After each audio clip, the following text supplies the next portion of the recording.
that meet the criteria that the scholars laid down for acceptable positions to be upheld or to be considered, then we approach the issue of moonsighting. And then we say, why did they disagree over moonsighting in the first place? And what sorts of disagreement do we have concerning moonsighting? And then we look back historically, was there any disagreement about moonsighting in the past amongst the great scholars? And why is it a problem now and was not a problem then? It is a problem now and not a problem then, because then, if you lived in a certain village, and the people of this village go by this position or that position, that's it. You just live in this village, and you will not have to worry about other people in other places. It is very limited. And most of the disagreement in the past was about logistics. Basically we have three major opinions from the past. We have the Hanafi and Hanbali position that say that wherever the moon is sighted, that sighting is valid for the entire ummah. Valid for the entire ummah, which is wahdat al-matala, which is the unity of sightings. One sighting for the whole ummah is sufficient. And this is like I said, the formal Hanafi and Hanbali position. Valid for the entire ummah means valid for, those who will, valid for those who will hear of this opinion, right? Because, they didn't have internet at the time and so on. But whoever hears of this opinion, whoever hears of this sighting, then this sighting will be valid for you regardless of where you are. One sighting for all. Wahdat al-matala, one matla, one sighting place. And then we have the Shafi'i position, which says that, there are multiple sighting places, ikhtilaf al-matala, or each area. And they did not, they disagreed so much on defining what is an area.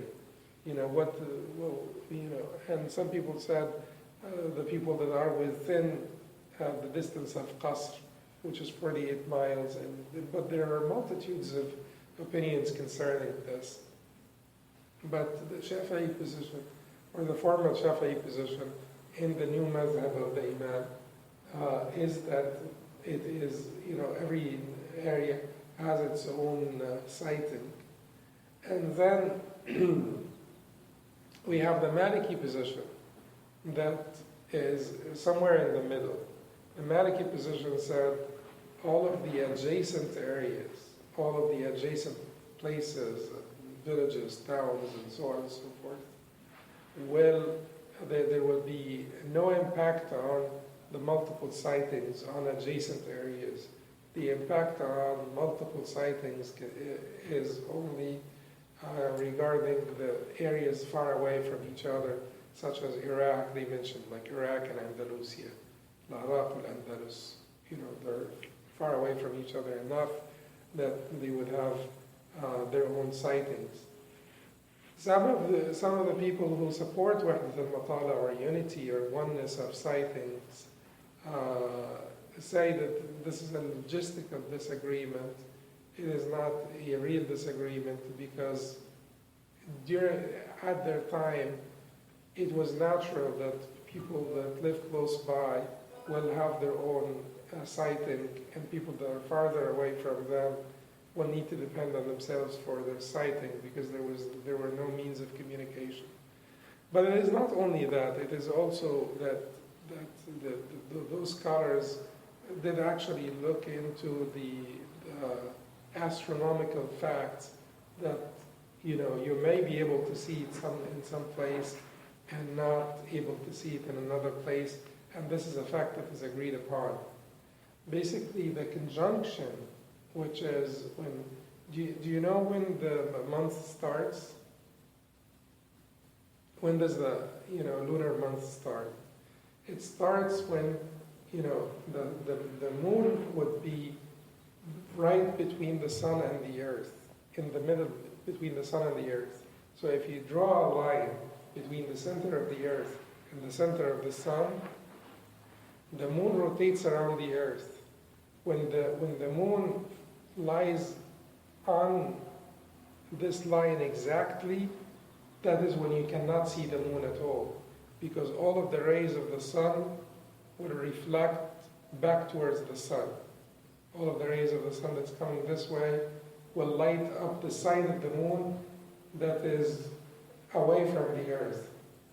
So the side of the moon that is facing the earth will be completely dark, and there will not be a moon that you will see at all.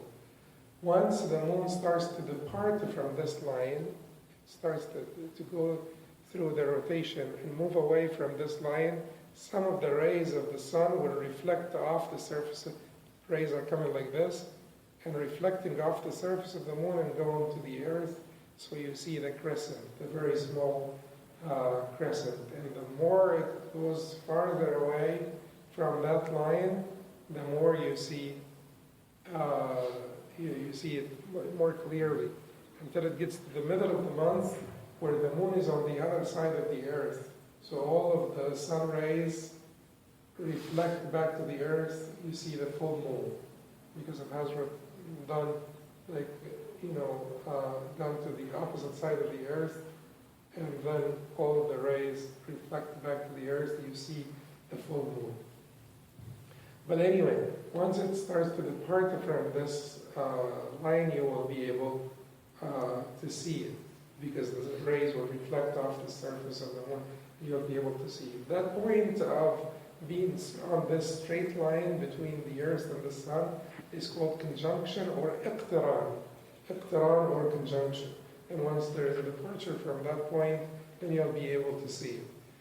Is this a universal phenomenon that happens at one time, or it happens at different times for different people on the earth? That conjunction in departure from that line. Is this a universal phenomenon, that, like a one-time phenomenon for all the people on the earth? Yes, it is. Yes. Because we're talking about the relationship between the moon and the earth here. So we're not talking about you seeing what. That depends on where you on earth. But we're talking about the relationship between the moon and the earth, and that line that connects between the center of the earth and the center of the sun. So this is like a one-time thing. It happens at the same time for all the people on the earth. But the month starts not when not when conjunction happens, or not post-conjunction, immediately post-conjunction, after conjunction. When does the month start? When you see the moon. Because the Prophet ﷺ said, "Sumu ru'yatihi wa aftiru ru'yatihi." Fast when you sight it, and break your fast when you sight it. So the month starts when you actually see the moon. Now, who would be able to see the moon first? People who are out east, or people who are out west? West? Yeah, because by the time it is sunset for them, the people who are out west, by the time it's sunset for them, the moon had already departed from this line. And then they will be able to see the reflection of the rays. So it is natural that, Malaysia, for instance, will not be able to see it, and Egypt could see it. Or Egypt would not see it, and Morocco would see it. Or Morocco would not see it, and New York would see it. Because the farther you go out west, the more time, let's say conjunction happened,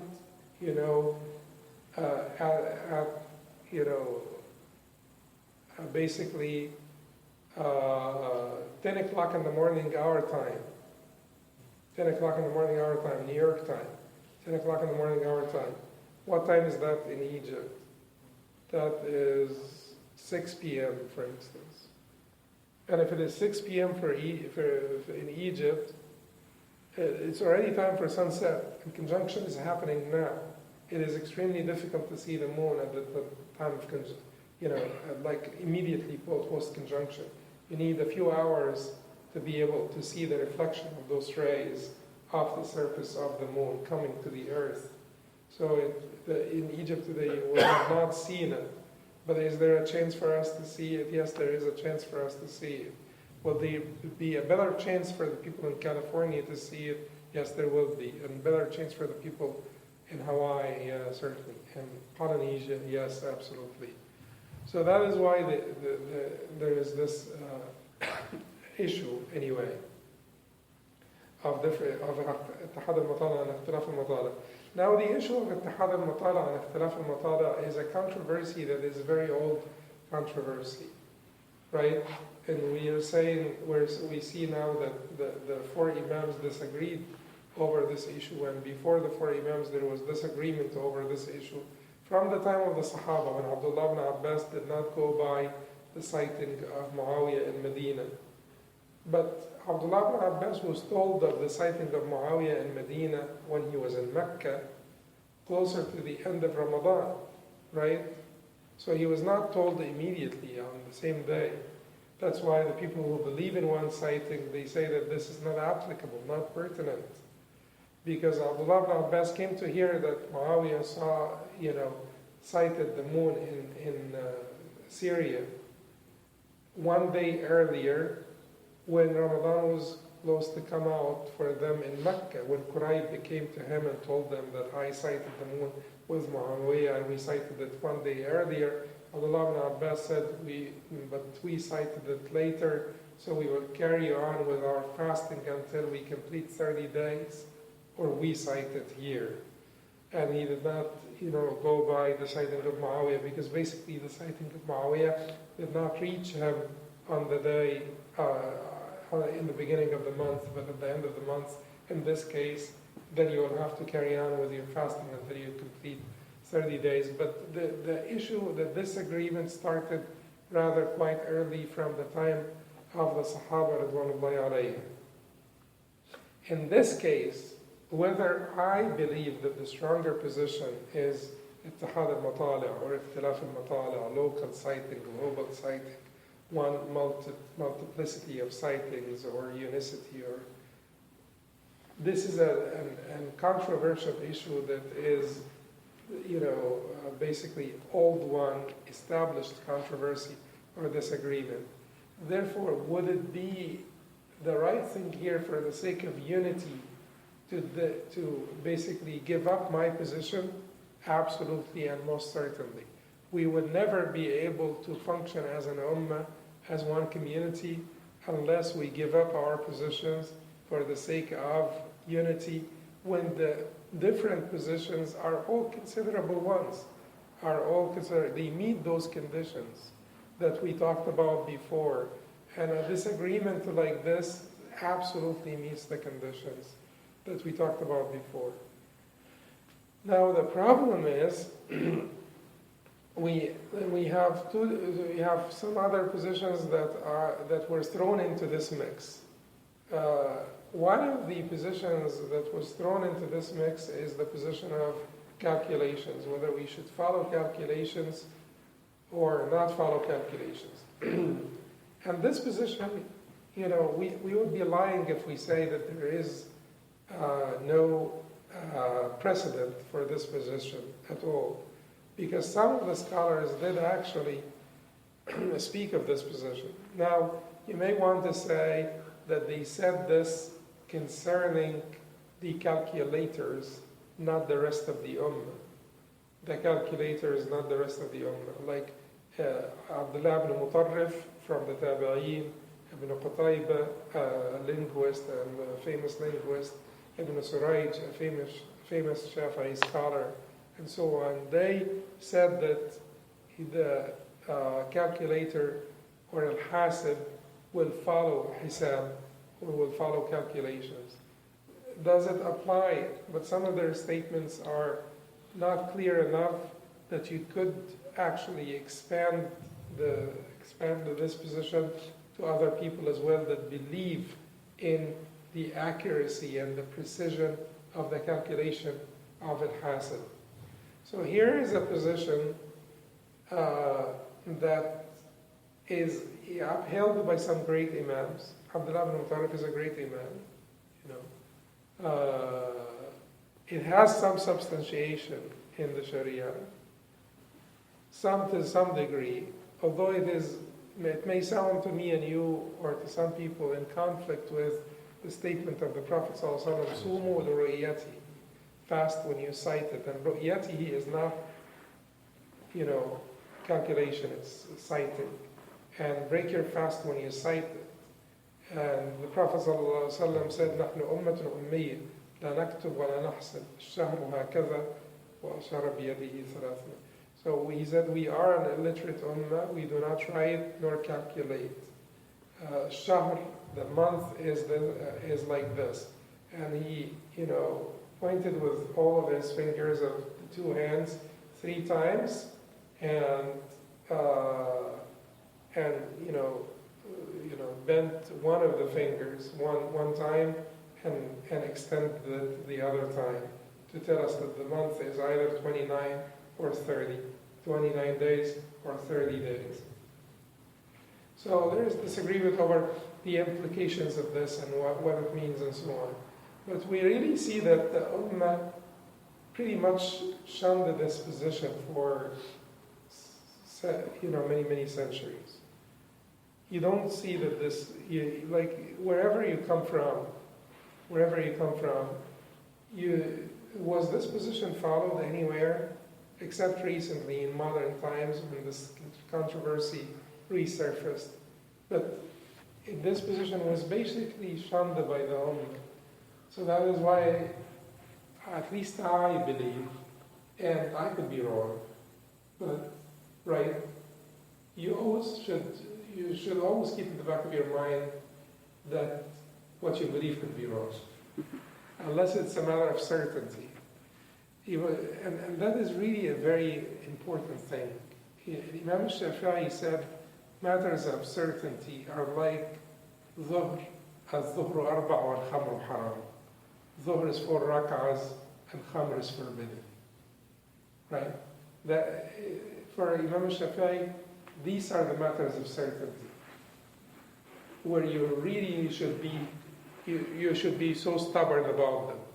The finality of, the Prophet with the Prophet Muhammad sallallahu alaihi wasallam. This is a matter of certainty. You should be very stubborn or hard-headed, whatever people would call you.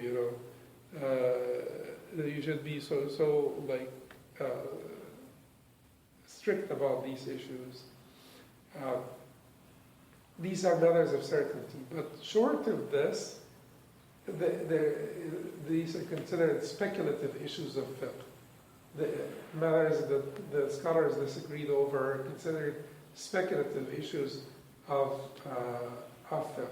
So I will have to say that I believe that this position is not a considerable one, although I am not speaking out of certainty here, because after all, Abdullah ibn Mutarrif, whether or not they talk about the calculator or talk about others, and Ibn Surayj and Ibn Qutayba are more knowledgeable than me, and they upheld that position. But to the best of my knowledge, based on my examination of the evidence and the history of the disagreement and also the practice of the Ummah, I believe that this is not a considerable position. Now, there is another issue that comes to the surface, and inshallah, I know that I took maybe a lot longer than I should, but inshallah we will finish. We didn't get to talk about the other issues, but this is quite like an interesting issue, so discussing it may not be too bad. So there is another issue here that came up to the surface. Now you are saying that calculations should not be considered, or at least I said the calculations should not be considered. Someone may ask me, So calculations should not be considered in basically affirming the beginning of the month.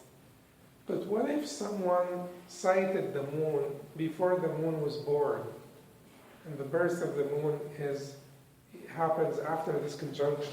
So the moon rotates, and then comes to this line where it is right in the middle between the sun and the earth, and all of the sun rays coming towards the moon reflect off of the surface of the moon back to the sun. I'm not seeing any of the rays. I'm not seeing the moon because it's right in the middle between me and the sun. And then once it starts to leave that line and rotate farther away from this line, I will start to see some rays. Once it starts to leave that line, it's called birth. So that happens, it's like a fraction of a second where the birth of the moon happens. So if someone saw the moon before the moon was born, what are we going to do here? So here, we're using calculations not to affirm the beginning of the month, but we're using calculations, we know that calculations, and the scholars of Sharia know that calculations are very precise, extremely precise, to a fraction of a second. Calculation of what? The birth of the moon. Extremely precise. So we almost have this certainty about the birth of the moon. It's a matter of certainty. You want to agree with this. The birth of the moon, not the visibility of the moon, not when you can see it, but when is it born? Does anyone disagree that the astronomers are capable of, figuring this out down to the fraction of a second? Okay. So there is an agreement over this. So if someone saw the moon before it was born, what are we going to do here? This is not using calculations to affirm the beginning of the month, but this is basically using calculations to reject a testimony that is in conflict with certainty. Our certainty that the moon was not born. So it would be very valid in this case to use the calculations to say, well, the moon was not born yet. How could you have seen him? And then you reject the testimony on such basis. Some people will still disagree. And some people will say that there is no room for calculations whatsoever. The Prophet said, the Prophet acted upon the testimony of one credible single Muslim, and we should continue to do the same thing, regardless of calculations, because the Prophet said we are an illiterate nation. We don't try it or calculate. But, the majority of the contemporary scholars would consider this not to be acted upon calculations, but basically rejecting the testimony on the basis of certainty of the incorrectness of that testimony, because the testimony of a single credible Muslim should be acceptable, but the testimony that is in conflict with what is certain should not be accepted. Then if we expand from here and say, so what if the calculations reject the visibility of the moon at the time it was sighted? So not the birth of the moon, but the visibility of the moon. It's like a Pandora box, because the astronomers themselves disagree over how many hours you need after the birth of the moon for the moon to be visible. And you have lots of numbers, 8 hours, 9 hours, 10 hours, 12 hours, 13 hours, 14 hours. So here in this case, there is some room for controversy, and I will not say which, that if it is a matter of certainty, like someone saw the moon an hour before it was born, and it is a matter of certainty amongst the astronomers that it is impossible to have been sightable as a matter of certainty, there is room here for us to disagree. There is room here for us to disagree whether calculation should be followed or not. So what I'm trying to say is that when we approach this issue, we will have to really we'll have to purify our intentions and leave out our biases and approach this issue with a heart that is pure of pride, prejudice, arrogance, and biases. And we have to show the right conduct regarding, the management of this agreement and how we should listen and how we should consider all the positions and how we should have some guidelines to rule out some positions that we deem to be esoteric, even if those esoteric positions are positions of great scholars that we love so much, and we know that they are, 100,000 times greater than us and more knowledgeable than us, but we still have some parameters by which we judge whether this position is a mainstream position or an esoteric position that should be left out. So, if we go about it calmly, inshallah, it should not cause contention, and we should be able to manage this disagreement to the best interest of the ummah, and it will be a means by which we improve our,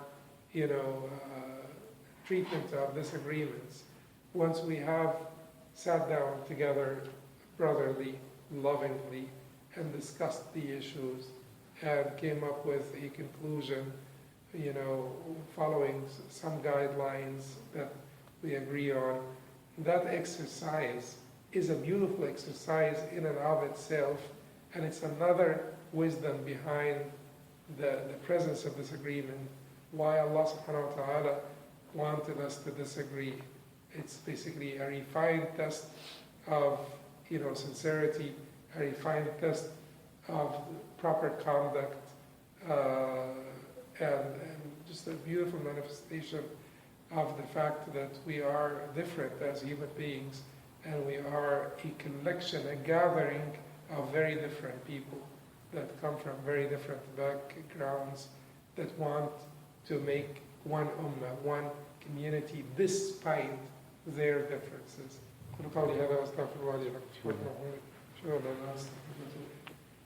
Sorry for taking too long. Can we have Q&A? I just actually have a quick question. MashaAllah, very good discussion, but the question is that most of these things, trying to understand other opinions and stuff, this is the job for the imams and the scholars to do. Majority of the people sitting here, majority of the community, we're completely laymen, right? I mean, we have very limited knowledge. And what happens is you basically follow the scholar who you trust, right? So if the scholar who you trust is pushing one opinion and telling you the other opinion is incorrect, from your perspective, I mean, that's the position that you take, because that's the position you go with. You're following the scholar you trust. So most people don't have the time to do so much research and figure out all the other opinions and try to unite the community. I mean, because that's just not their job. So the layman is just going to hang on to the scholar they trust. You understand what I'm saying? So, and that's where the whole, it's not just moonsighting, for example, and I asked this question before at one of our breakfast club sessions. For example, a scholar that maybe you grew up listening to, they have a position that an imam who does, or let's make it hypothetical, imam who doesn't wear a kufi, you cannot pray behind him. Right? Now this is a very important and sensitive issue to him, that if you pray behind an imam who doesn't wear a kufi, your salah is not going to be accepted. That person might come to the masjid, might pray, but then he might repeat his prayer because he just follows the scholar. So how can you blame that person? You know what I mean? Like, he's just following the scholar.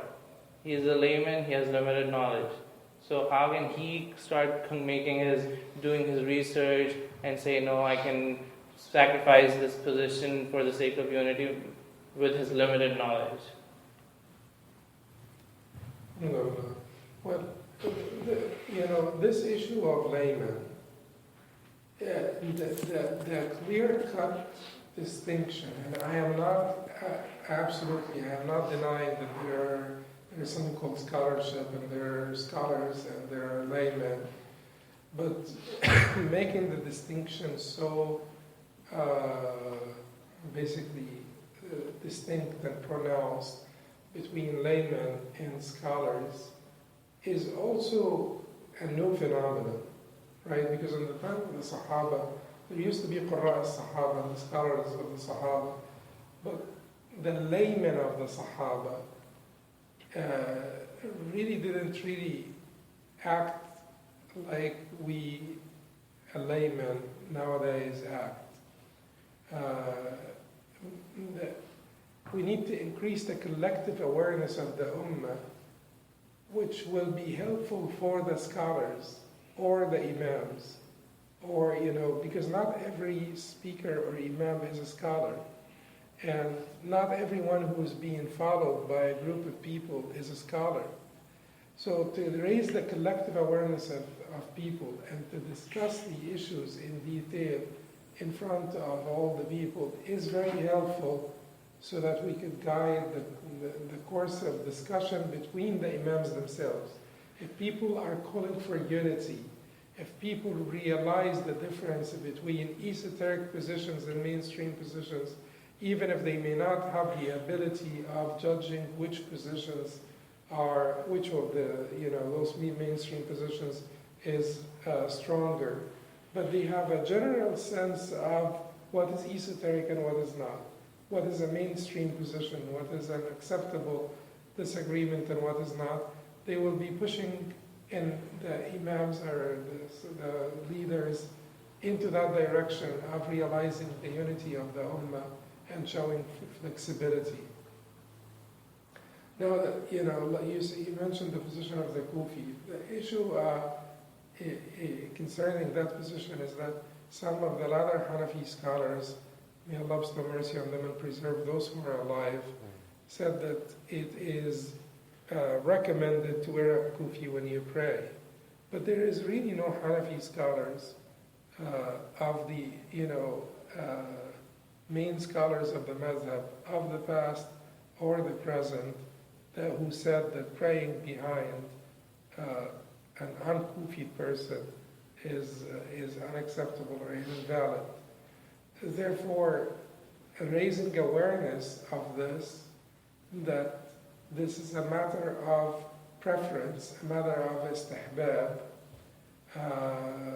and this is not agreed on, because many scholars said that it doesn't matter whether you have a kufi or not.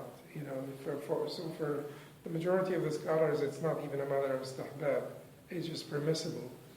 But you need to raise awareness about the class of this disagreement.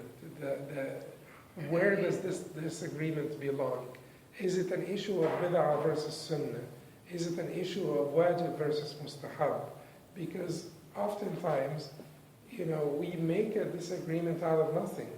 Because if it is preferred for you and it is forbidden for me, and we want to do something together, then you should give up what is preferred for you, because to me it is forbidden. Sometimes there are things like this. You prefer it, I think it is prohibited, or I think it's a bid'ah, and you think it's mustahab, but you don't think it's wajib. So, ABC unity here is, in order for us to continue to do this together, or to be in this venture or activity together, you give up what you think is mustahab because I think it is forbidden, or vice versa. I give up what I think is mustahab. So basically, raising the awareness of the public and the laymen is important, because it will guide the course of the discussion, even between the imams, when their congregants, when their jama'ah is calling for unity, when the jama'ah is pushing into that direction. Don't think that the imams are not affected, are not impacted by their jama'ah. Oftentimes they are impacted, very impacted by their jama'ah. And they do listen to their jama'ah, and they get impacted by their jama'ah. Whether this is sensibility, you're sensibly open-minded and you keep your ears open, or whether this is for, basically for the wrong purpose, being pressured by your jama'ah. And the imams are prone to this. So the jama'ah that is more educated, that has greater awareness, will be conducive to a better outcome. And that used to be during the time of the Sahaba and the Tabi'een and so on and so forth. There is, they raised the bench or the mark for everybody, laymen and scholars and so on. So when we increase the awareness, the collective awareness of, which is our al-Wali al-Jam'i, collective awareness of the Ummah, this will help in this regard. And when the Imams sit down together, they'll be aware of the public inclinations and the public direction, and will be pushed into that direction of realizing unity between the Muslims. I think there is a huge role for the layman, for the public, and if we continue to educate the public, because what is the difference between the public and the mujtahid? I mean, there are many differences, but Okay, but is this a spectrum, or is this like a fence that you jump over and you become a mujtahid? Like, is it like a gymnastic movement that makes you a mujtahid? So you made that movement, then you became a mujtahid, or basically you accumulated knowledge, accumulated knowledge until you reached the position of mujtahid. So, I mean, some people say ijtihad is finished, like no more ijtihad. Like there's so the vast majority of a lot of people even say that, right? Yeah, but however, our times now proved this to be incorrect, because regardless of your ideological background, you're making ijtihad nowadays. Because the times have changed so much that there are so many occurrences that will call for ijtihad. Otherwise, we will be left out as an ummah, completely lost. But so everybody is making ijtihad in all matters, finance and medical and this and that. So most of the scholars, the very, very vast majority of the scholars, recognize the need for the continuity of ijtihad. But what I'm trying to say is, now this is a spectrum. This issue of layman versus mujtahid, wallahi, it is a spectrum, because you reach the degree of ijtihad, right? Were you born a mujtahid, or you accumulated knowledge until you reached the degree of ijtihad? So you reached the degree of ijtihad today. What about last week? You were a layman, right? So, are you a layman last week before you reached that degree of ijtihad? Like the newborn, or like a 9-year-old, or like someone who just accepted Islam last night? You're the same layman? It is just, it is not conceivable. The rigid classification is just not conceivable. There are some laymen, it's a spectrum. It is a spectrum. And then there is a mujtahid al-juz'i, the partial mujtahid, the mujtahid that can make ijtihad within the madhab, the mujtahid that can make ijtihad between the madhab, the mujtahid that can make ijtihad in weighing the positions of the madhab, just choosing the preferred position within the madhab. And so there are various degrees within ijtihad itself. And before you reach the position of ijtihad, it is a continuum. It is a spectrum. So now, if we raise the collective awareness of people, that'd be helpful for the ummah. Basically, we would be an ummah that is saying, Rabbi zidni ilma. Not individuals, but as an ummah, we would be saying, Rabbi zidni ilma, increase me in knowledge. So raising the collective awareness of people will have a great impact on the course of the discussion. Inshallah. you have a question? Two questions. The bottom line is, I want my ibadah to be accepted. Right? So if I'm praying behind an imam, which he believes in wiping in the socks, but I don't believe in that.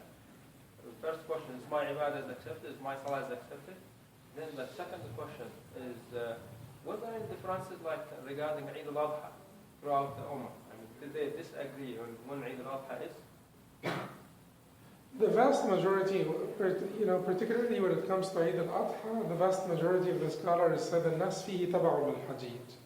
So people should follow the Hajj, follow the masha'ar, the rituals of Hajj themselves. So with regard to Eid al-Adha, we follow what the Hajj do, or because Arafah is the day when they are standing on Arafah there. That is Arafah. It is the day where they are standing on Arafah. And to the point where some of the scholars said whether it's the 9th or not. But Arafah is the day of Arafah, when the Hajj are standing at the mountain of Arafah. So that is the day of Arafah. And the Eid is the next day.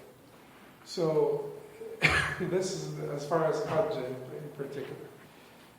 But the other position, so Imam Abu Yusuf prayed behind Harun al-Rashid. Harun al-Rashid made hijama. You know hijama? The cupping. So Harun al-Rashid made hijama. And in Abu Yusuf's book, in the Hanafi Madhab, Abu Yusuf is one of the 3 great disciples of Imam Abu Hanifa rahimahullah. And so it's Abu Yusuf and Muhammad ibn Hassan and Zufar. But Abu Yusuf is the greatest disciple of Imam Abu Hanifa rahimahullah. So Abu Yusuf prayed behind Harun al-Rashid after Harun al-Rashid made hijama and he did not make wudu. So in Abu Yusuf's book, he doesn't have wudu. Harun al-Rashid prayed without wudu in his book. So people, marveled at this. He's praying behind someone who doesn't have wudu. So they came after the prayer and said to Abu Yusuf, you prayed behind Harun al-Rashid and he had just made hijama and didn't make wudu. Isn't this batil? Isn't this invalid? And he said, what should I do if Malik gave him a fatwa? And Malik had given Harun al-Rashid a fatwa that he does not need to repeat his wudu after hijama, because in Malik's book, hijama does not break your wudu. Cupping does not break your wudu in Malik's book. Harun al-Rashid asked Malik, although Harun al-Rashid, you may say that Harun al-Rashid was somewhat Hanafi, right? Because the Chief Justice of Harun al-Rashid was who? Abu Yusuf was his Chief Justice. Qadi al-Qada. During the time of Harun al-Rashid was Abu Yusuf. So, but Harun al-Rashid found Malik, a great Imam, a great scholar, and asked him. And Malik told him, no, you don't need to make wudu after hijama. So Harun al-Rashid took the position of Imam Malik. And then he led the prayer. Abu Yusuf prayed behind them. So Abu Yusuf just said to them, what should I do when Malik gave him a fatwa? Meaning that if his salah is valid in his book, then it is valid for him and I should be safe. Not in my book. Because if we come down to invalidating the salah, of each other, because in my book it is not. So when the Hanafi, for instance, touches his wife, the Shafi'i will not pray behind. The Shafi'i would never pray behind the Hanafi because he thinks that this guy may have touched his wife on his way out here, and his salah is invalid because he doesn't have wudu. Because in the Shafi'i book, if you touch your wife, you need to repeat your wudu. And so, in this case, the Shafi'i will always be wondering, did this guy touch his wife before he came out? And this is basically touching. This is not, kissing. It is touching. So, and then in this case, forget about an ummah, forget about, being one ummah anymore. So Abu Yusuf said that Malik gave him a fatwa. The thing is, they came to Imam Ahmad afterwards. Imam Ahmad, holds the same position as the Hanafi position, that cupping would invalidate your wudu. So they came to Imam Ahmad afterwards and they said to him, would you have done the same thing like Abu Yusuf did? So Imam Ahmad said to them, what do you think? Don't you want me to pray? Do you want me not to pray behind Sa'id ibn al-Musayyib and Malik ibn Anas? Sa'id ibn al-Musayyib is one of the great tabi'een who, one of the great scholars of tabi'een of Medina. And he was of the position that, cupping does not invalidate your wudu. Malik ibn Anas was the position that in cupping would not invalidate your wudu. So Ahmad ibn Hanbal said to the students who asked him, would you have done the same thing like Abu Yusuf?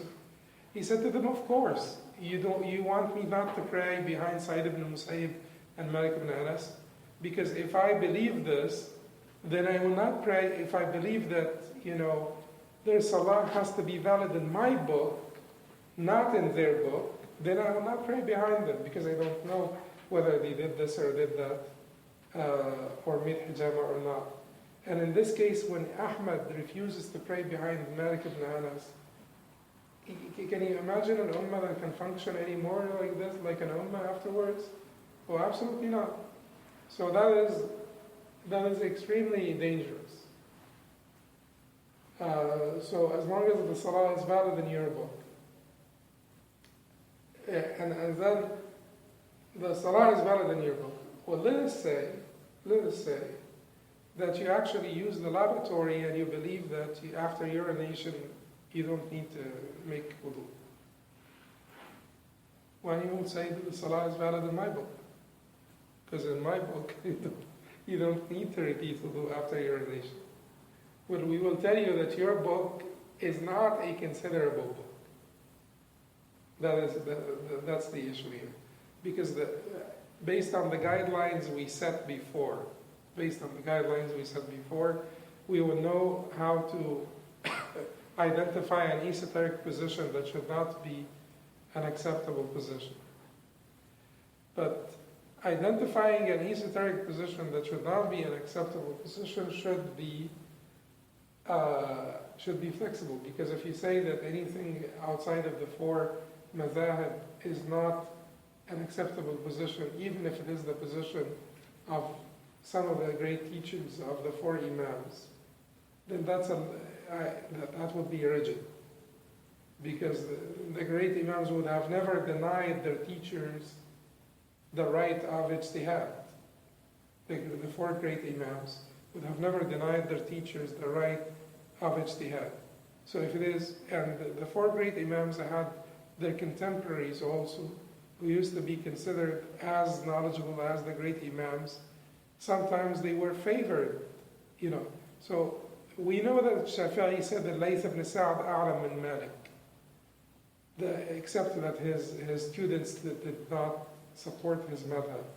Malik's students were dutiful to Malik and supported his madhab, therefore his madhab spread, But Shafi'i, one of the four imams, says about Layth ibn Sa'd, who was a contemporary of Malik, Layth afqah min Malik, illa an ashabahu lam yaqumu bihi. So Layth is a greater faqeeh than Malik, except that his ashab were not really as dutiful to him, did not support or sustain his madhab. So in this case, when it is a position of a Layth ibn Sa'd, and you want to throw it out because it is not the position of one of the four imams, then that is just not rational. It's not reasonable. It's not reasonable. When it is the position of Hammad, Imam Abu Hanifa rahimahullah refused to sit down for fatwa until he was about 40 years of age, and between 18 and 40, he would have been good to sit down and teach in the masjid at age 18 and have his own halaqah at age 18. Between 18 and 40, he refused to do this because Hammad was alive, and he thought that Hammad is more deserving of this position, and he thought that he should sit down and learn from Hammad until Hammad dies. And until Hammad dies, Imam Abu Hanifa did not sit down to teach. And when Imam Abu Hanifa sat down in his home, he would not stretch out his hands in the direction of Hammad's house, even though Hammad's house was several blocks away from Imam Abu Hanifa's house. but he would know that this is the direction of Hamad's house, so he would not sit down at home, stretching out his legs like this in the direction of Hamad's house. So when it is the position of Hamad, and we say that no, this is not a considerable position, because it's not the position of one of the four great imams, then you're basically you're basically being very irrational in this case.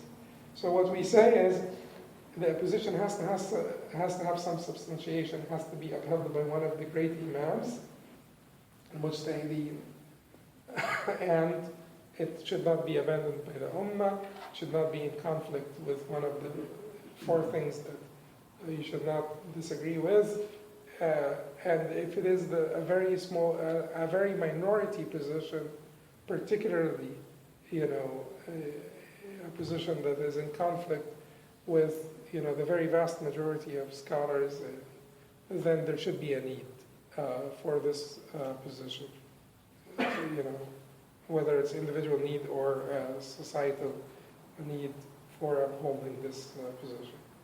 So that is basically what it is. There are still some guidelines. So when we say in your book, we're not saying your book as XYZ, because we're not going to allow this for each and every one to have his own book. But we're saying that your book, meaning an opinion that meets the conditions, to be a considerable opinion in al-fiqh al-Islami, Islamic fiqh. Yes. Although, whoever is the organizer will tell me when to stop. I mean, I know people have to leave, but we have breakfast here. If anybody does have to leave, please do make a plate for it, because brother brought a lot of food, so I